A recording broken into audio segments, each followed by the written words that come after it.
Soyez salués, chers camarades, frères et sœurs. J'espère que vous allez bien. Alors, Volodymyr Zelensky est jaloux de Vladimir Vladimirovitch Poutine. Je pèse mes mots. Volodymyr Zelensky est jaloux de Vladimir Vladimirovitch Poutine. C'est son nom complet, hein, pour ceux qui ne savent pas. Voilà, il ne s'appelle pas Vladimir Poutine, il s'appelle Vladimir Vladimirovitch Poutine. Pourquoi je dis qu'il est jaloux, chers camarades?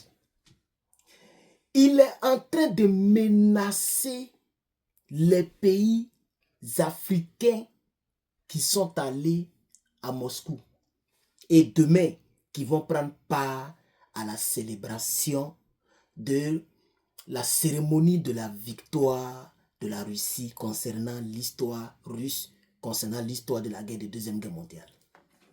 Oui, chers camarades. Oui, chers camarades. Monsieur Volodymyr Zelensky, qui est un président illégitime maintenant, hein, parce que, je pense que le président américain Donald Trump l'avait dit, Volodymyr Zelensky, normalement, il n'est plus le président comment on appelle ça, de l'Ukraine. C'est pareil comme en Israël. C'est-à-dire, dès que la guerre s'arrête dans ces deux pays, ces deux présidents vont sauter. En Israël, le jour que tout va finir, ils vont enlever le gars là. En Ukraine, le jour que la guerre cesse, Volodymyr n'est plus président. Ça, c'est un. De deux. Mais Volodymyr Zelensky dit, si, bon, je ne vais pas trop parler, on va écouter, parce qu'on m'a envoyé la vidéo, on va écouter cette vidéo ensemble.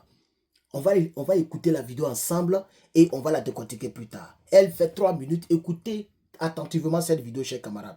Ses alliés s'apprêtent à fêter le 80e anniversaire de la victoire contre le fascisme, invitent les dirigeants du monde entier pour partager la grandeur du défilé militaire traditionnel sur la place rouge.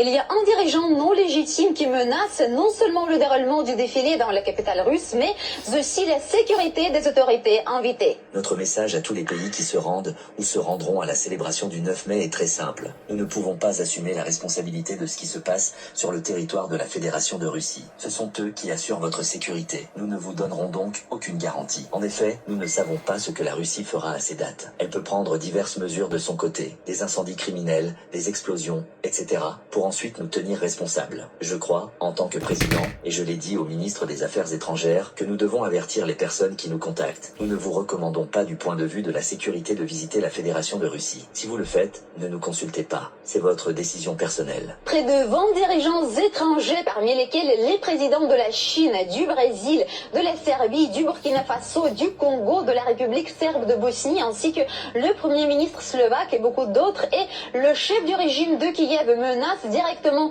leur sécurité. Le chef de l'administration présidentielle ukrainienne, Andriy Yermak, après Volodymyr Zelensky, a fait allusion à une attaque sur la place rouge le 9 mai. Mais à ces défilés militaires, il y a des invités d'une importance primordiale. Il s'agit des vétérans de la Grande Guerre patriotique qui sont de moins en moins nombreux.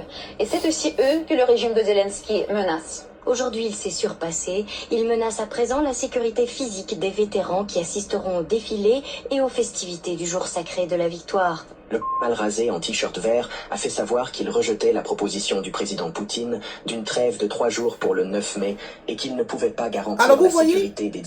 Vous voyez, il rejette puisque les autorités russes ont testé, c'était un test en réalité. Tout à l'heure, vous allez le découvrir. On demandait à ce que du 8 au 10, c'est-à-dire d'hier jusqu'à dimanche, qu'il n'y ait pas de frappe et de bombardement. Non, jusqu'au samedi.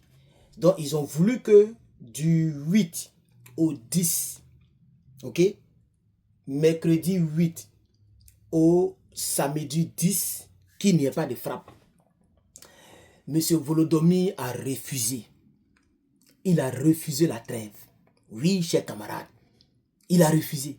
Parce qu'il sait que le 9, il y a une célébration concernant la Russie. Mais ça n'a pas empêché la Russie de maintenir la date. Parce que qui mène la danse sur les opérations des frappes, sur le théâtre des opérations, qui mène la danse? C'est ça la triste réalité.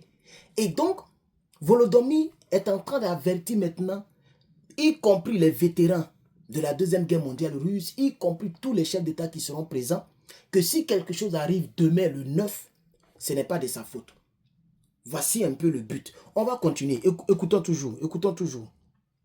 Vert a fait savoir qu'il rejetait la proposition du président Poutine d'une trêve de 3 jours pour le 9 mai et qu'il ne pouvait pas garantir la sécurité des dirigeants mondiaux à Moscou. Cette crapule comprend qu'en cas de véritable provocation le jour de la victoire, personne ne pourra alors garantir qu'il y aura un 10 mai à Kiev. Soit dit en passant, il a aussi refusé la proposition de Vladimir Poutine d'une trêve de 3 jours pour les célébrations du jour de la victoire, ce qui, selon le porte-parole de la présidence russe, prouve que la base idéologique du régime de Kiev est le néonazisme.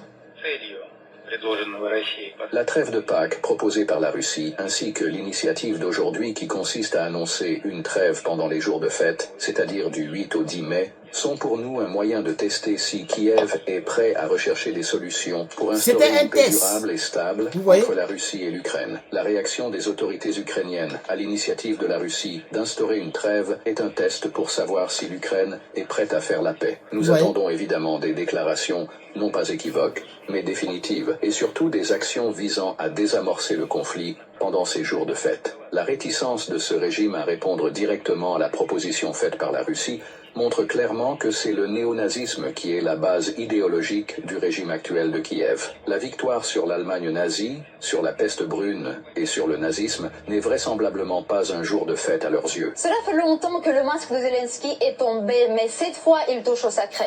Il y a 80 ans, l'URSS dont l'Ukraine faisait partie a vaincu le fascisme. Des régiments immortels en mémoire aux soldats soviétiques qui ont sacrifié leur vie pour notre bien-être se déroulent à travers le monde.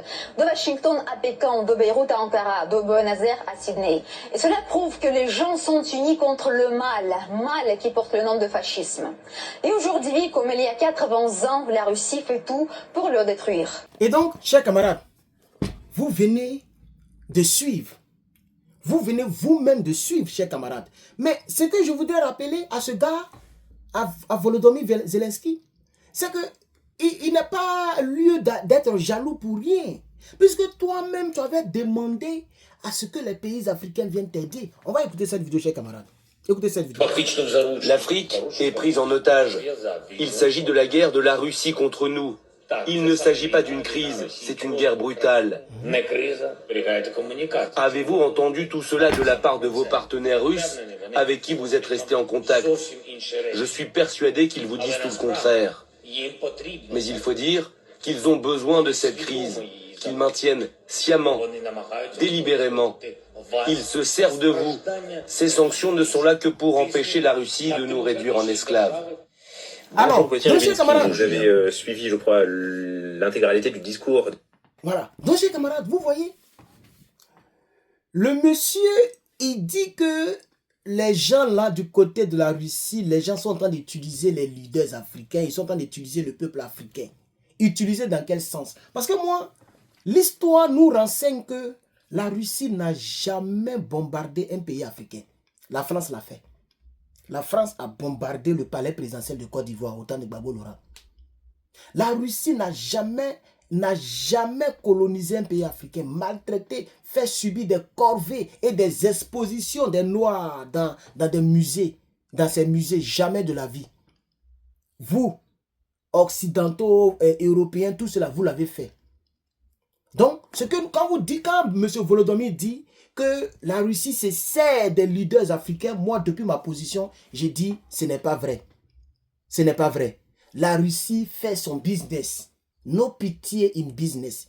Si ça ne vous arrange pas, ça ne vous arrange pas. Si ça n'arrange pas la France, ça n'arrange pas la France. Ce n'est pas la faute à la Russie.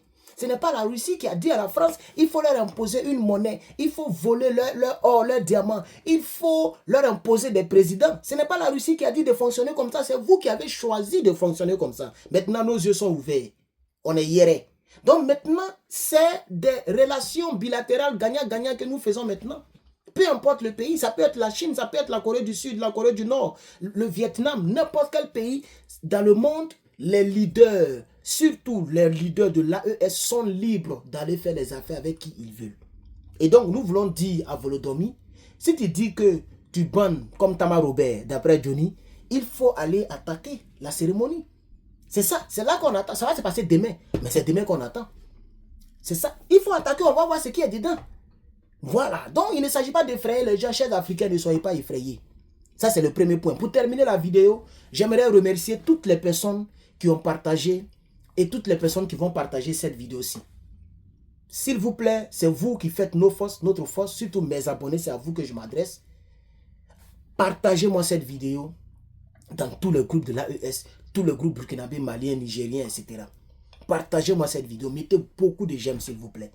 Et puis n'oubliez pas que, je vais préciser quelque chose, l'avion russe n'est pas seulement allé chercher le capitaine, puisque là je m'étais trompé, j'ai réécouté ma propre vidéo, j'ai compris que j'ai tout focalisé sur le capitaine. L'avion russe est allé chercher tous les autres présidents africains. Sud-Afrique, Soudan, mais je ne sais pas où là. Tout cela, c'est le même avion qui allait les chercher. Parce que Volodymyr dit que ah, quelque chose peut se passer. Donc pour la sécurité, la Russie a décidé cette fois-ci d'aller chercher donc ses amis. Vous comprenez? Donc merci bien, la lumière est tellement forte dans mes yeux, ça me fatigue, mais je pense que j'arrive à faire des contenus pour vous. S'il vous plaît, encouragez-moi au moins pour que je puisse arriver à faire au moins 2-3 vidéos par jour.